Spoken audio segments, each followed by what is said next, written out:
মায়েরা বলেছিল, আমরা শুনেছিলাম তখন আমরা স্কুলে পড়ি, যে ব্যান্ডেজ ভূত বেরিয়েছে কি না, সারা গায়ে নাকি সাদা ব্যান্ডেজ পাচানো থাকতো, আর রাস্তায় ছোটো ছোটো বাচ্চা গেলে নখ দিয়ে রক্ত চুষে নিত।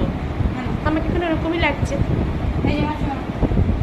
আর মাকে আমি এরকম লুক নিয়ে মা ভাত খাচ্ছে দেখাচ্ছি। মাকে যে হেরম করেছি, মা ভয় পেয়ে গেছে। এই যে মা, আবার ভূত ধরেছে। তাকাও তাকাও। মা, এই মা বলছি কেন? ও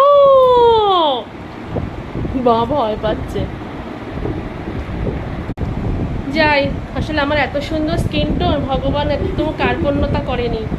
বোলাতে বোলাতে বোলাতে এমন গুলিয়েছে, যদি এরপরে এই প্রখর রোদ্দুর আমার গায়ে লাগে তো এমনিই দিনের বেলায় আমাকে মানুষ দেখে ভয় পাবে।